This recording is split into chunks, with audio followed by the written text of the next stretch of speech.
Hi guys, Kellen and I spend all of our time trying to figure out how to navigate complicated cannabis challenges. Today, we're excited to bring to you a solution for your accounting needs. Navigating 280E, keeping clean books, and providing financial and accounting advice is a massive headache for so many businesses. End to End is a team of CPAs with backgrounds from the big public firms that specialize in the cannabis industry. End to End is offering a no-cost consultation if you tell them the dime sent you. That's right, free accounting advice. Go to n2nadvisors.com now to take advantage of this.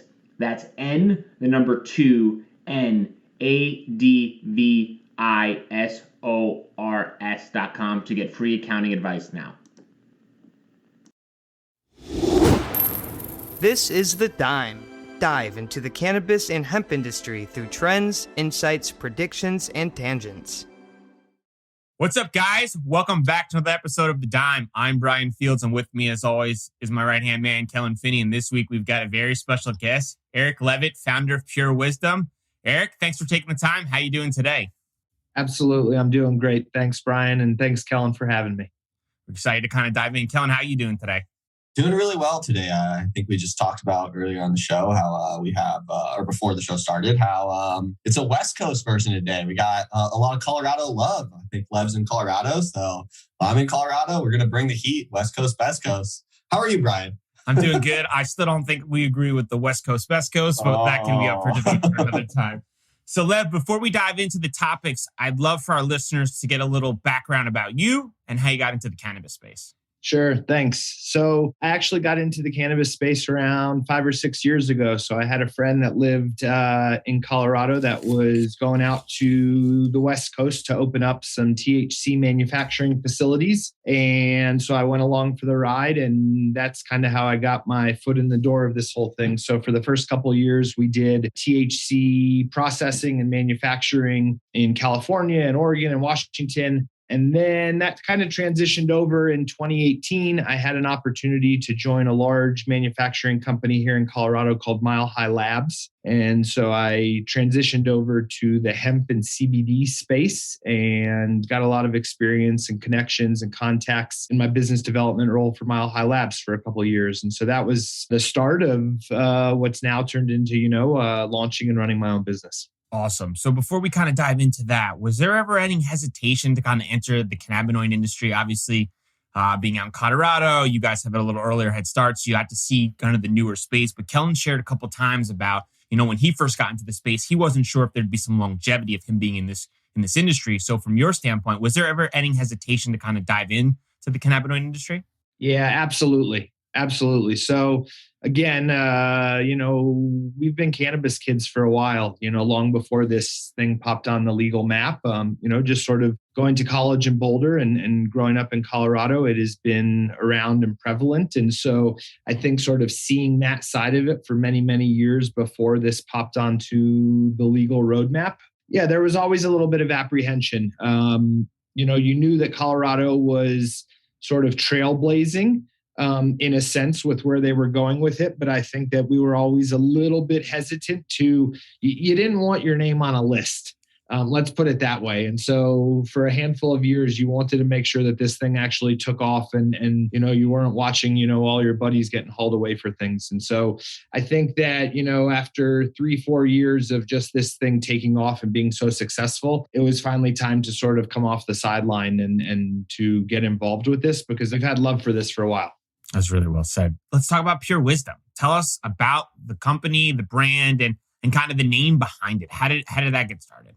Sure. So, I mentioned that I had a executive role at Mile High Labs for a while. And what it did is it put me in a position with a lot of companies, both in the cannabis and hemp space, but also in the finished goods space and in the functional ingredient space and in pharma and in health and wellness. And so you sort of saw a much bigger opportunity than maybe what we were doing at the time. So just to kind of backtrack a little bit, Mile High Labs was really primarily, when they started, just a bulk ingredient supplier.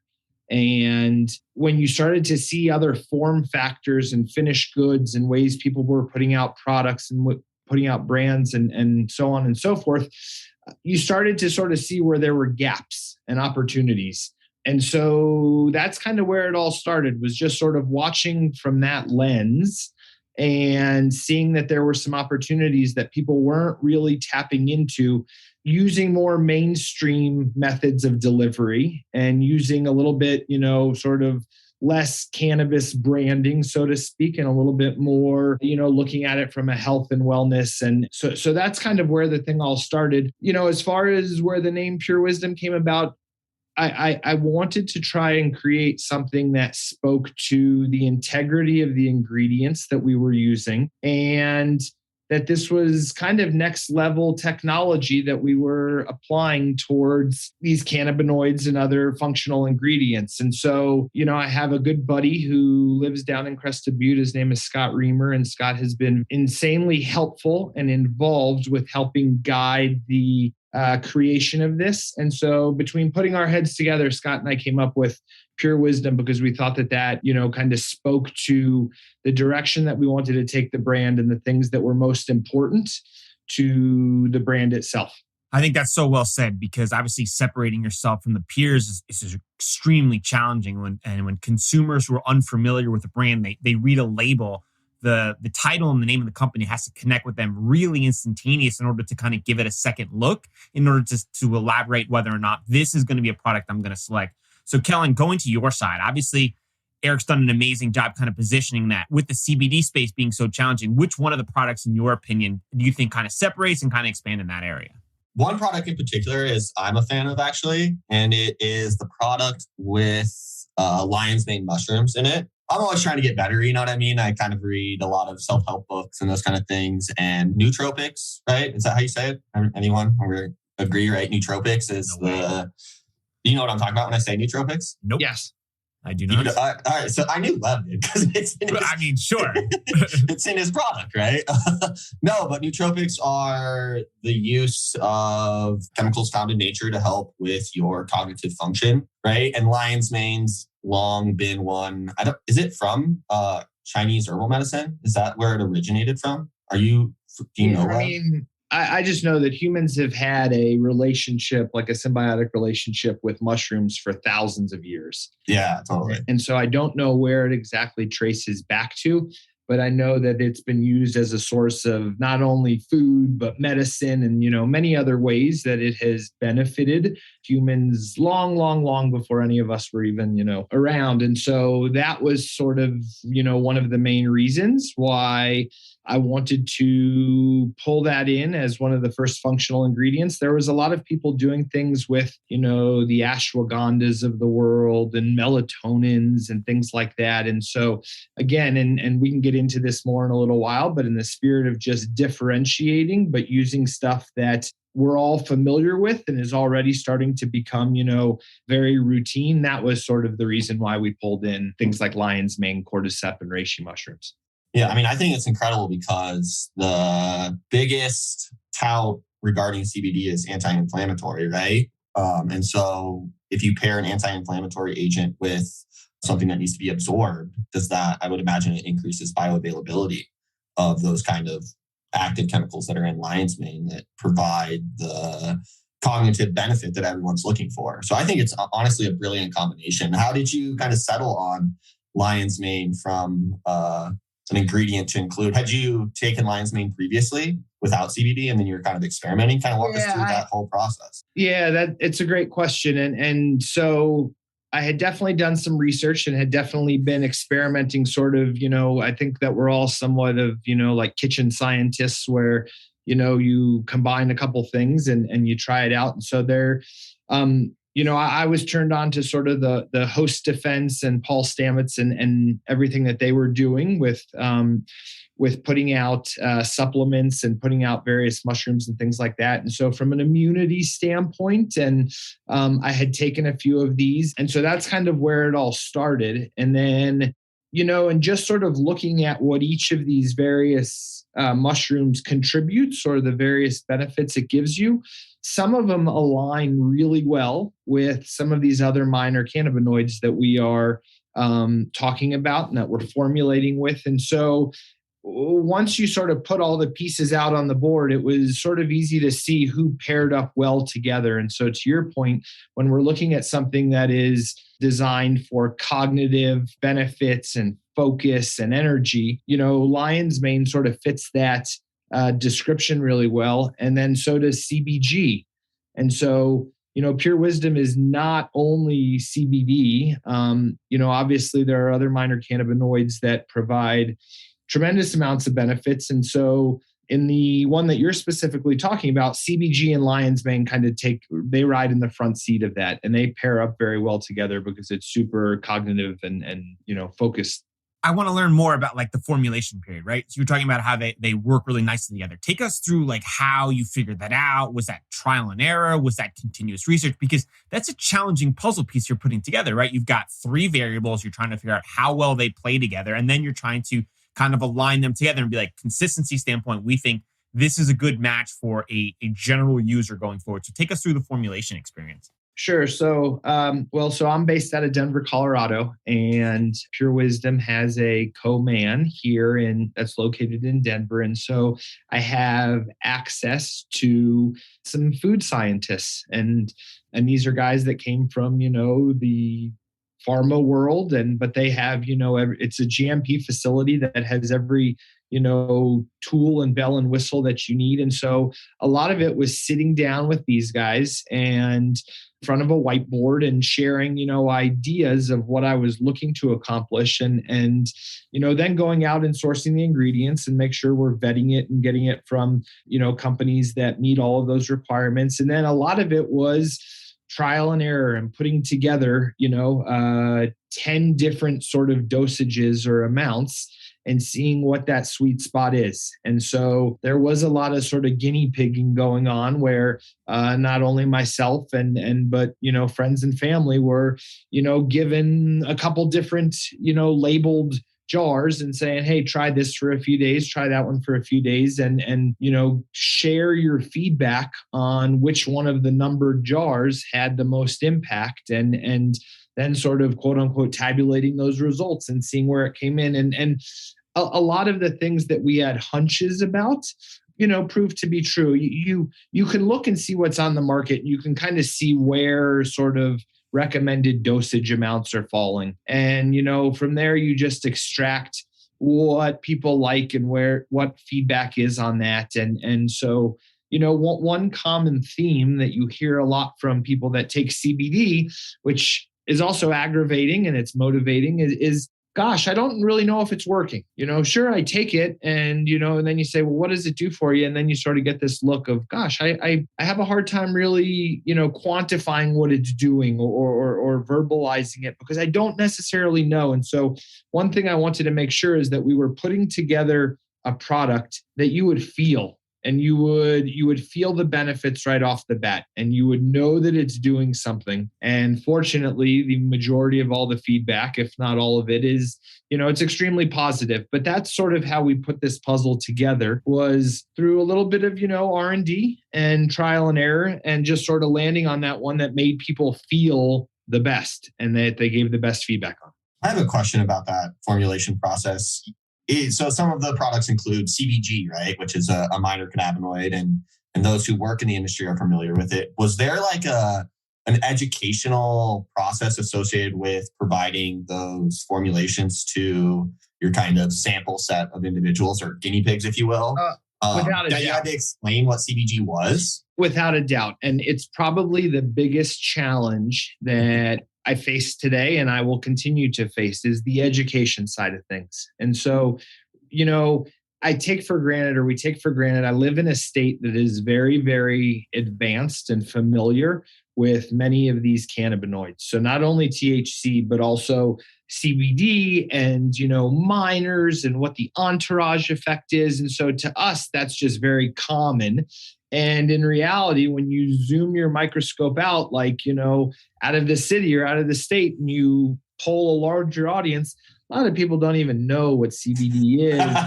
Does it get you high? Does it, I'm scared to take it. Is it, Am I going to get arrested? Is it legal? Is it, so you have to start at, sort of square one with this and really educate people. So to your point, when you start to get into minors like CBG and CBN and, whether it's CBDA or just CBD and why is it A and how is it activated? And there's a really large piece of education with it. And so a lot of it, there's a trust factor in this. And this is where being so deep rooted in regulatory and compliance and building a company that is founded on doing things the correct way and doing things the GMP way and sourcing, legit ingredients, all of that is in order to build that trust with the consumer to show them that, hey, I'm not screwing around here. And this is, tried and true and tested,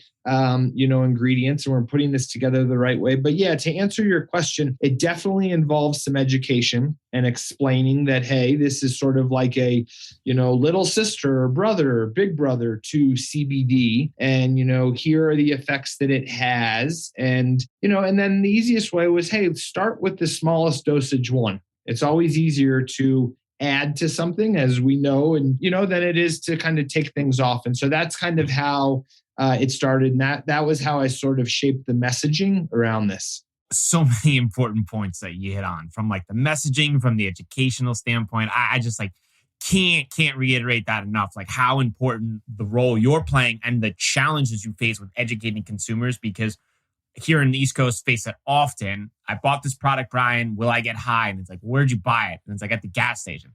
Unlikely then, right? Like, let's just put the piece of the puzzle together and think about this logically. And that's where it gets even more challenging, because they buy these CBD-based products. And like you said, Eric, they go, I don't feel anything. And then when they don't feel anything, they start to assume random thoughts of, was this produced the correct way? Why not?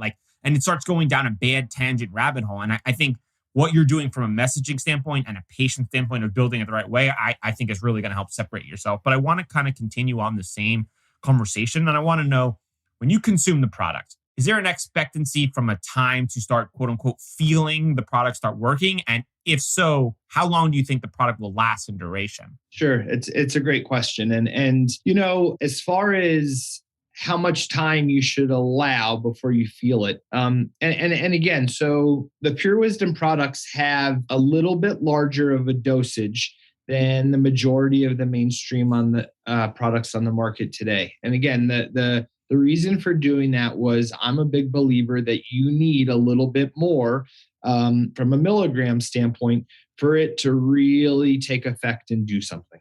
And so that, again, it's gosh, I don't know if it's really doing anything. I didn't want to run into that, because this is far too powerful of a molecule to just sort of be dismissed of, I tried CBD and it didn't really work or do anything for me. I don't necessarily believe that. I don't think it's being administered right. And so that was one reason that, we're starting with 50 milligrams as a, suggested serving size, was because you want it to do something.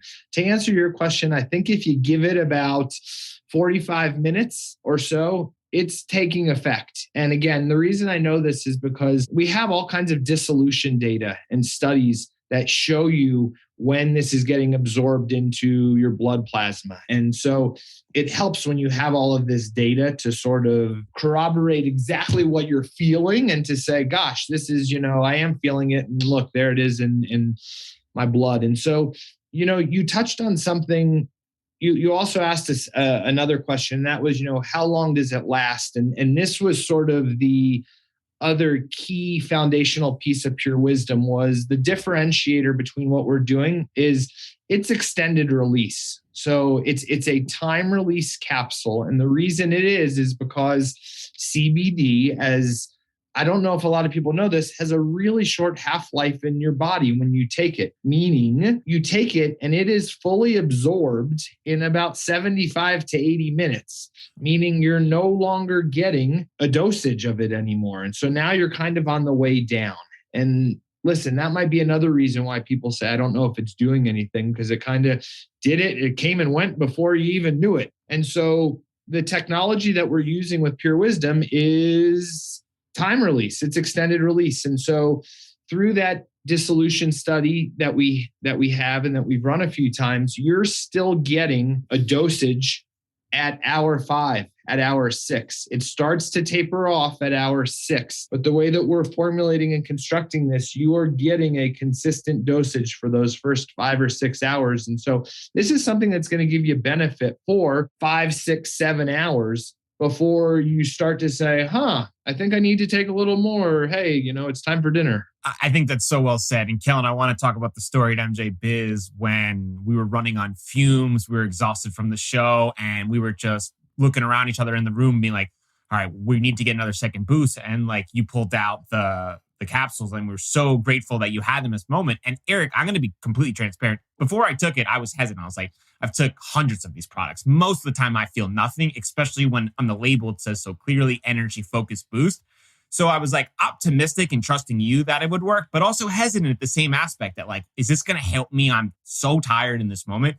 We popped it. We went to another networking event. And I remember looking at Kellen at the event and being like, I'm back, dude. Like I got a second wave. I feel good. Like it absolutely works. And I wanted to text you in that moment how excited I was. But granted, knowing the time it would have been rude to wake you up. But Kellen, I mean, given that story and understanding the challenges, like, do you think consumers who would try Eric's product would have a different approach if they might have had, let's say, an off-putting experience the first time? Yeah, definitely. And I think that honestly, the off-putting experience is more common than I think people make out, just because of the fact that it is a very new industry still. And there is a lot of bright-eyed, bushy-tailed people out there who want to kind of get involved and they just jump in and they move fast and break things, right? And so there's a lot of products out there that like you mentioned, your buddies who are buying stuff at the gas station who might not even have CBD in it, right? And so I think that there's a lot of experiences like that where people finally, they've seen CBD around enough. They go, okay, I'll buy some and try it.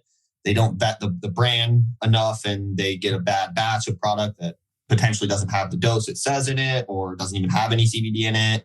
And they have a negative experience with CBD. But I think that that's where individuals like Eric are poised to really help the whole industry with the fact that with experience comes the understanding of how to manufacture these products, right? They're new products, so the manufacturing industry isn't as solidified as, say, some other nutraceutical out there. If you wanted to launch like a melatonin brand, right, for sleep aid, you could just call up a nutraceutical lab and there's an entire set of cGMP regulations in place, which for the listeners who aren't familiar with cGMP, it means common good manufacturing practices. And Eric kind of brushed over that a couple times during this talk. And I don't think that he gave it enough gravity, right? Because at the end of the day, there's a ton of manufacturing facilities out there that are producing cannabinoid products that are not cGMP certified.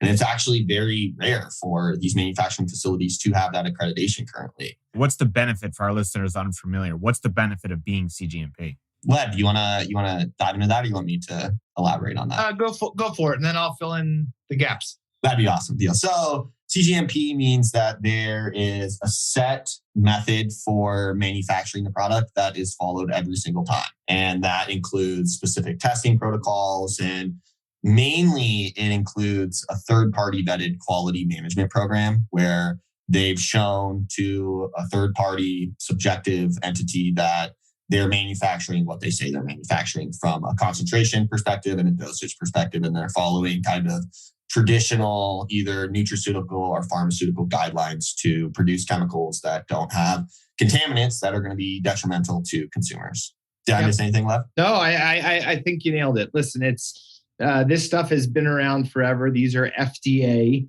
regulations that are put in place, and they're put in place to ensure the safety of the consumer. And so there are many checks and balances throughout the process where your ingredient and your way of doing things are you have to do it a certain way, and you are tested by a third-party lab. So whether it is bringing in ingredients to your facility and making sure that, hey, what you're bringing in meets what is exactly on the label, and, the way you're doing it and testing a finished product to ensure that if you're saying that it has 20 milligrams or 50 milligrams, that the finished product has exactly that, and it's through an accredited lab. And so it's really just sort of holding you to a standard that is going to give everybody the best chance for success, and to put everybody at peace of mind that this is done the correct way. And, we're not cutting corners just to save some money on costs, or we're not cutting corners to save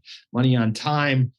You follow these steps, and that's sort of what the 111, 117, whether it's, for a dietary supplement or food and drug, those are the various standards. These are the type of standards that I think consumers come to expect from other industries, but in our industry that it's not yet mandatory. I think the assumption is still that it happens. And I wonder if that's going to be a big myth that kind of has to get dispelled over time. That, I think that that's one of the main reasons why you hear people constantly pushing for this regulatory pathway and guidance from the FDA, is because until they clearly define what that is, people can cut corners and people can, be a little bit cute with how they want to do things. And so until there is that sort of spelled out pathway and rules and regulations, you don't have to do that. But again, in sort of how I got into this industry, it's sort of quote unquote how we were raised. And you do this way because when this really gets going, you are going to be in a position to really be successful. And you're not going to have to change things and go backwards. If you start this off and raise the bar really high from the get-go, it's only going to contribute to the success of the product and the company and help others on the way. And the industry, right? Because I think that mentality is something that the industry lacked at the beginning of the end of prohibition, if you will. There's a lot of people that just jumped in being like, oh, I'm going to hang out for a year and be a millionaire and I'll just peace out and have my little exit strategy. And they cut all the corners they could to increase margins and all of those things. So that poor mindset, a lot of individuals early on in the industry, I think led to kind of a bad taste in investors' mouth and kind of the bad taste for the industry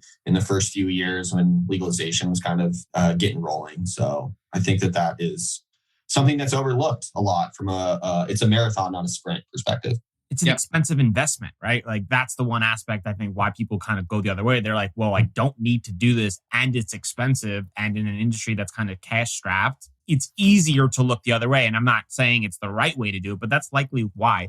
So before we kind of dive into some of the other products, Lev, I want to know, what was one of the challenges that you faced in setting up Pure Wisdom that an everyday person would not know about? Sure. Well, we touched on one of them, and that is it's education. It's the message. So that's one of them. Is you have to remember who your audience is, and with something like CBD and hemp-derived products, the audience is basically everybody in the United States. There might be one or two outlier states that don't necessarily want you shipping it or driving it through or this or that. But for the most part, we can ship anywhere in the US and even many countries internationally. And so it's understanding who that audience is and tailoring a message or tailoring multiple messages. Because like you said, maybe up in the Northeast, a lot of folks don't even know what it is. Where in Colorado, okay, they might be, a little bit more advanced, but they might not know some of the nuances of minor cannabinoids like CBG and CBN. So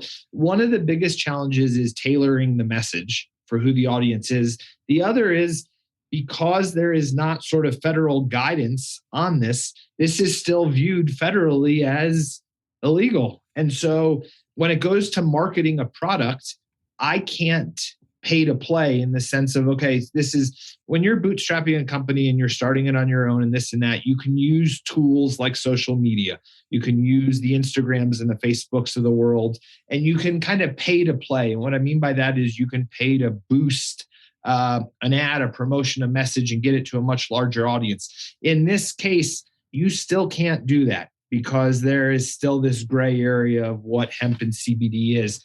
And so back to your point of what's an everyday challenge or the biggest challenge, it's things like that. It's having to do things really organically and sort of get your message out that way versus being able to have a marketing budget and apply this monthly spend to getting it out to a certain part of the country.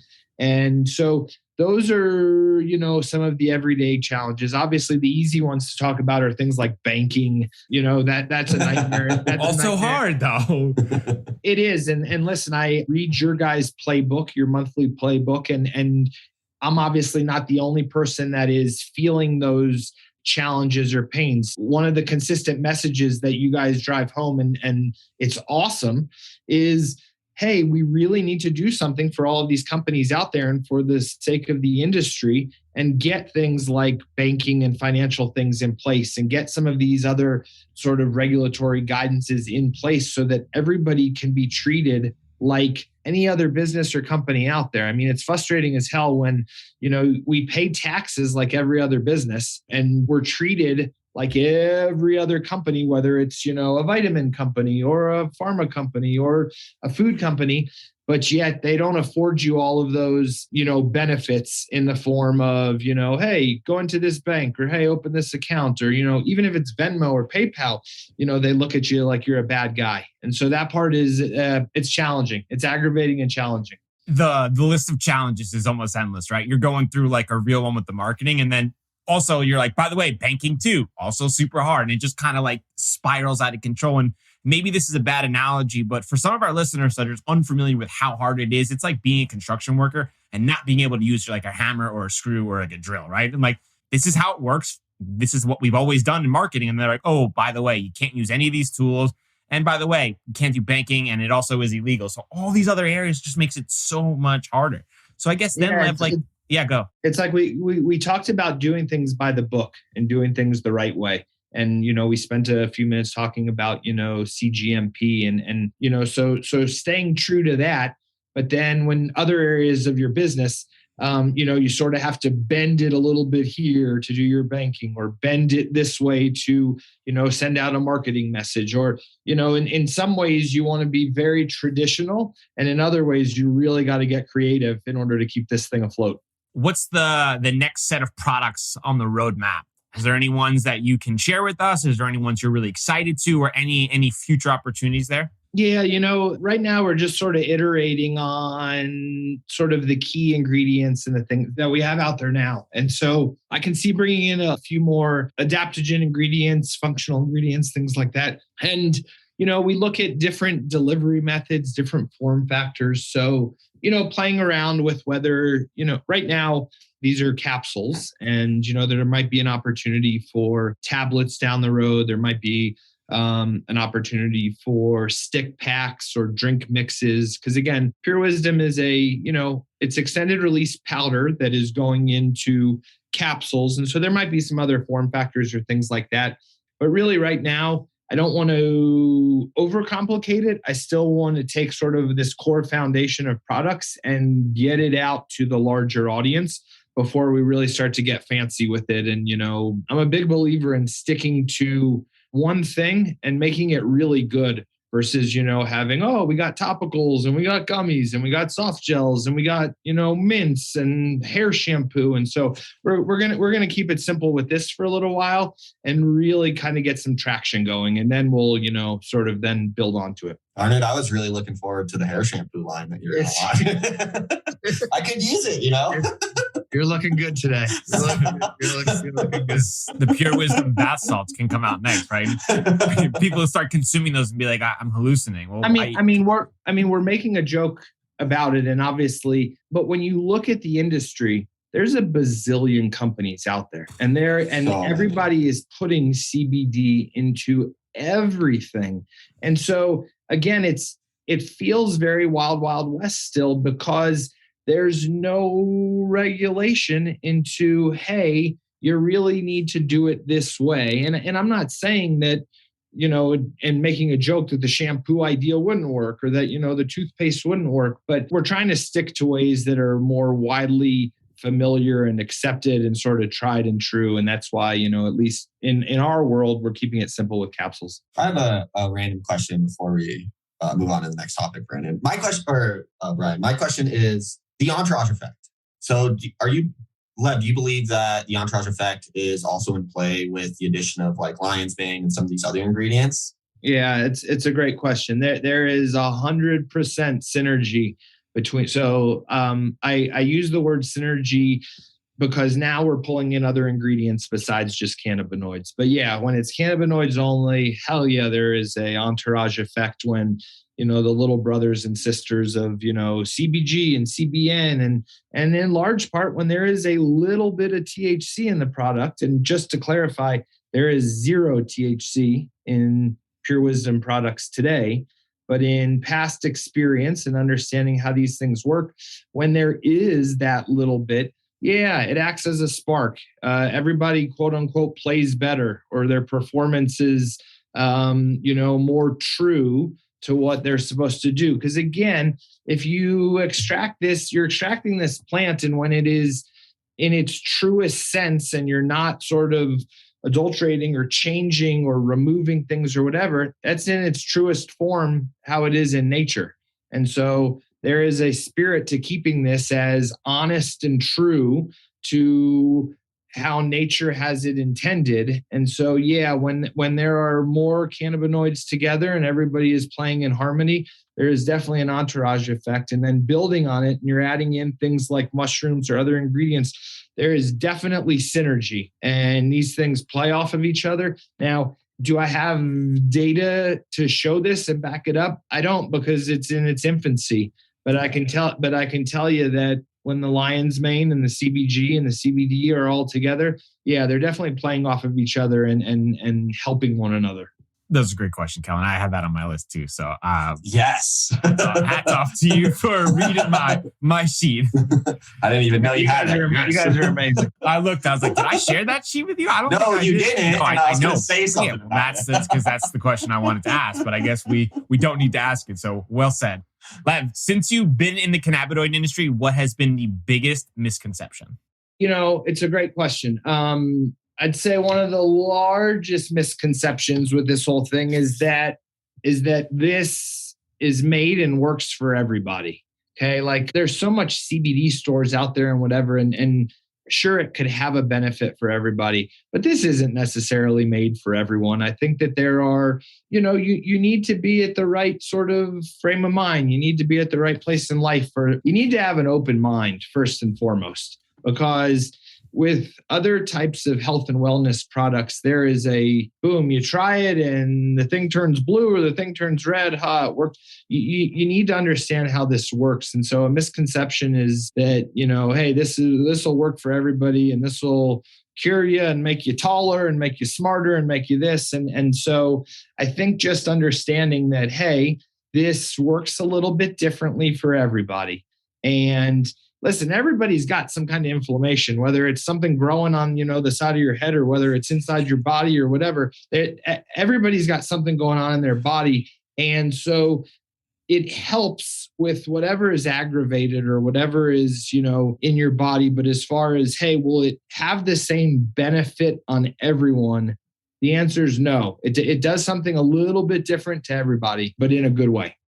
Can you use the products as like an everyday supplement, like a multi-purpose vitamin? So that's how we've constructed and formulated them to be a daily supplement. And so at least with the current SKUs that we have, there is a product that is designed for the morning. And so again, there are a lot of people that love to just pound cups of coffee in order to get going. And I could see just from your reaction that you must be a Java junkie. Kellen, like he is a Starbucks fiend.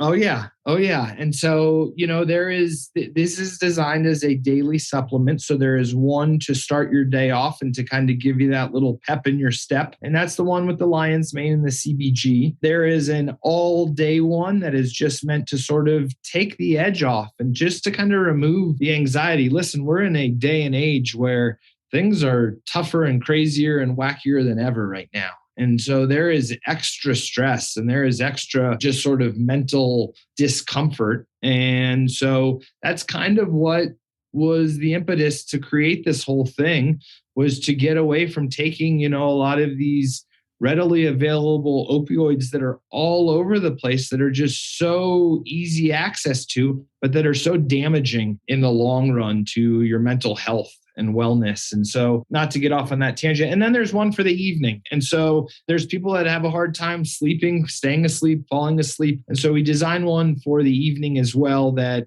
focuses more on rest and kind of daily recovery of the body. And yeah, I take 2 of the 3 every day. And that's kind of like my regimen, along with, some other vitamins and supplements. And that's my routine.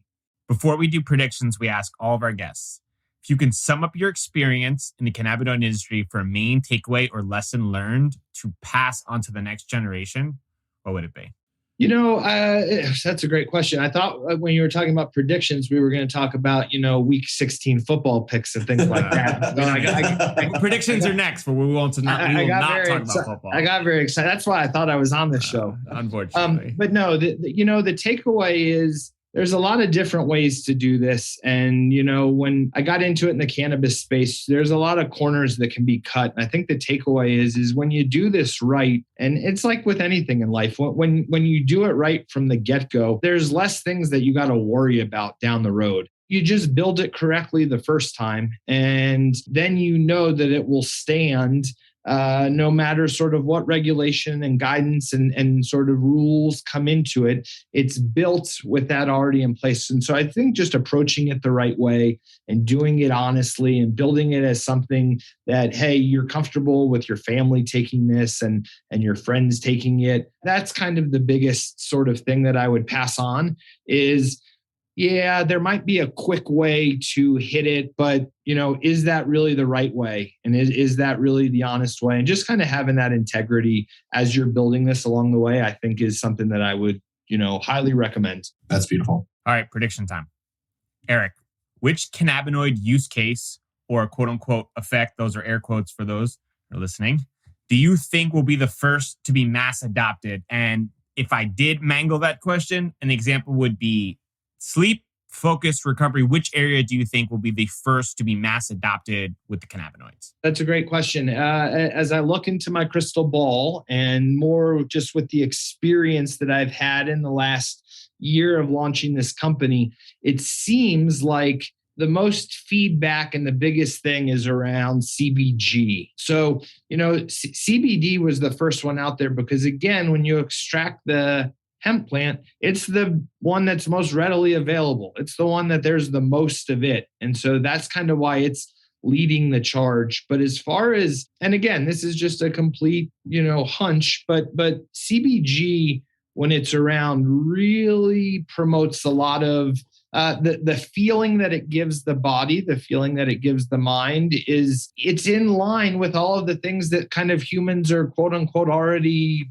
I don't want to use the word addicted to, but loving, it's the same feeling as caffeine. It's the same feeling, again, caffeine is a plant. It started off very, this is stuff that they've been taking for thousands of years and has kind of shaped the way that our country acts and works. And so it falls in line with that. And so that one's sort of an easy guess and just sort of seeing what humans gravitate to and where they spend their dollars already.